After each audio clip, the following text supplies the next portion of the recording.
वारकरी आणि नाथ परंपरेचा राऊतांकडनं अपमान झाल्याचा आरोप नवनाथ बन यांनी केलेला आहे। नवनाथ बन यांनी राऊतांना टोला देखील लगावलाय आणि मागणी सुद्धा केली आहे की राऊतांनी संपूर्ण समाजाची माफी मागितली पाहिजे। माफी मागितली नाही तर राऊतांना मर्दानगी दाखवून देऊ, असं भाजपचे माध्यम प्रमुख नवनाथ बन यांनी राऊत यांना इशारा देत सांगितलंय।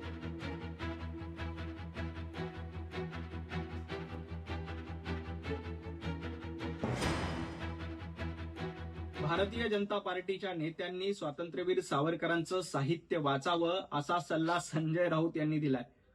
मला संजय राऊत यांना सांगायचंय, हा सल्ला जरा राहुल गांधी यांना द्या। भारतीय जनता पार्टीच्या नेत्यांनी स्वातंत्र्यवीर सावरकरांचं साहित्य वाचावं असा सल्ला संजय राऊत यांनी दिलाय। मला संजय राऊत यांना सांगायचंय, हा सल्ला जरा राहुल गांधी यांना द्या। राहुल गांधी स्वातंत्र्यवीर सावरकरांबद्दल काय काय बोलतायत आणि मांसाहाराबद्दलचा फालतू निर्णय होता आणि तो कोणी घेतला होता?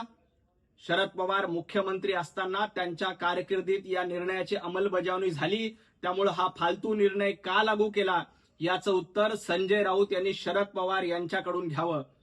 संजय राऊत काल वारकरी संप्रदाय, नाथ संप्रदाय, महानुभाव पंथ या सर्व शाकाहारी लोकांना नपुसक म्हणाले होते, त्याबद्दल त्यांनी तातडीनं माफी मागावी।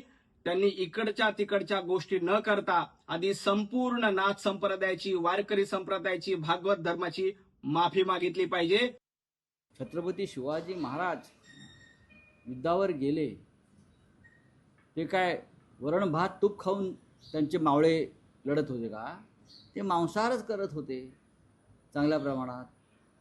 पेशवेसुद्धा मांसाहार करत होते, बाजीराव पेशवे। त्याशिवाय युद्धावर लढता येत नाही। आता सीमेवरचं सैन्याला सुद्धा मांसाहार करावाच लागतो ना। वरण भात तूप पोळी खाऊन, श्रीखंडपुरी खाऊन नाही युद्ध लढतायत। तुम्ही महाराष्ट्राला नपुसंक नामर्द करताय। देवेंद्र फडणवीस हे फतवे मागे घ्या। तुम्ही मराठी माणसाची संस्कार आणि संस्कृती खतम करताय।